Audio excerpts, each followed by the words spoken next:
ta i nu gengi vi førske King James. Nu gengi kvann leir det. Jeg gengi det oi. Fyra timmar. Gengi en bygd. Sust vi gengi Jack, eller sust leir det Jack trutjar. Jack langre ta. Fra klokkan 2 til 8:09 der loj. Så gong man huxar man altså kvært det nu en success som man säger. Det nu en success? Brukar näkrarna? Det lukka som vars för näkra brukarna? Vad säger folk? Vad halda dig och allt det där? Dud. Till allt så som rör sig i sinnen och känslan till en människa. Tar man offra såna ägg. Men jag var ju bara till att grunden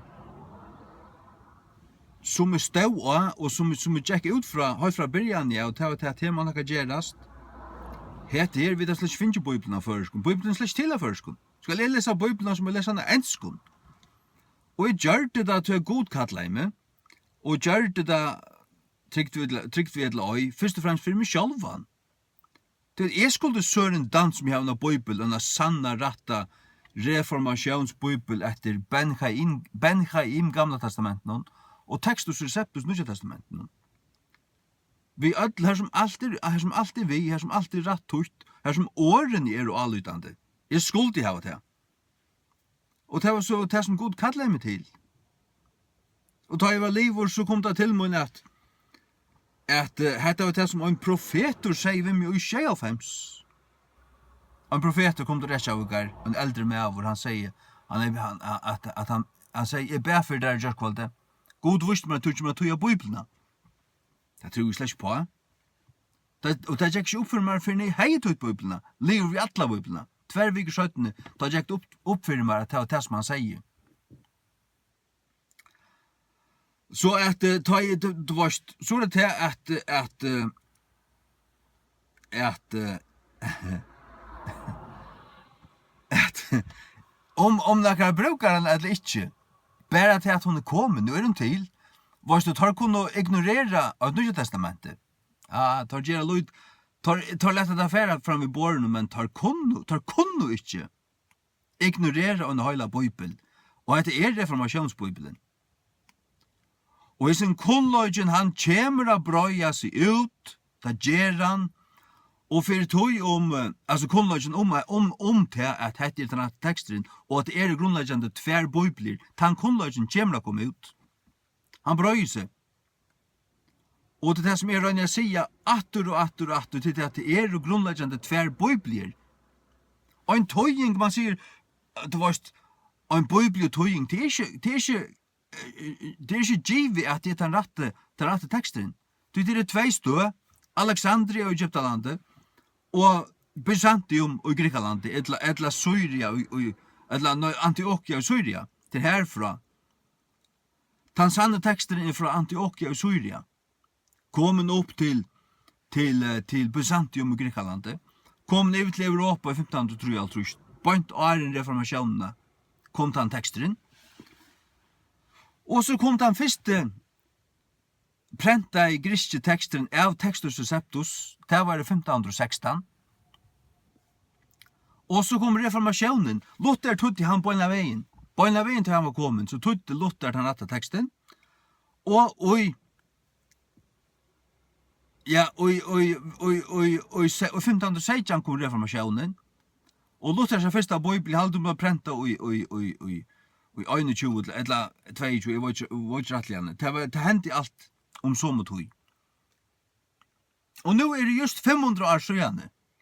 Altså, det er 500 års jubileum fra reformasjonene i år. Og nå gengje er vi føresko 400 års 400 år sanka av reformationsbibelen, var det. Tog at jeg har tøtt King James, hun er fra 1611. Tog kan man si at føreska King James er okkara 400 år sanka i reformationsbibelen. 500 år at denne reformasjonen fanns det, kommer hon. Just og år. Det stuttligt. Og tar kunnu ikke ignorera henne. Ja, om du ikke ignorerer henne, altså, du vet, alle disse løyerne, alle fjellmøllene og alt det der, lett ikke ut da. Det flyter med åndsje. Det som telenekka som det øyneste som telenekka, det at arbeid liot, og det prenta og i tusendavvis, og det kommet til landet, og at hvert hus ferda. Tøy at, jeg trykker nemlig at tøy at det jo negv som leser henne, hemmeligene, det vil ikke kjennes vidt, tøy at det ikke vel satt, og her i manngjøten som det genka, og så videre, men det som undergrunns og år, det allmänt akseptera om 20 år. Det så sånn jeg hittar på det her. Det som nu undergrunns. Hvis det så at det vanlige falskene tar det lesa av Bibelna, teka førsken King James nu, og lese henne, og bliva gav i henne, og få vite at hon den ratta, og egentlig teka han inn til sitt hjärsta, og lese henne privat, heima, og hava henne liggande av nattbåren, og lese henne ordentlig for sång. Men så tar det i baptistsalen, tar det i missionshusen, så det hentan Bibelen, det det som vi brukar. Men ta i hit, ta i det som undergrunns, kommer å veksa fram, og gjørsten, og det som folk ikke elskar, så det bare en spurning om tog til det kommer å takke iver. Og som hevet det lengst ikke iver. Hit, jeg bruker ikke å Bibel, enn King James og First King James. Gjør så vel.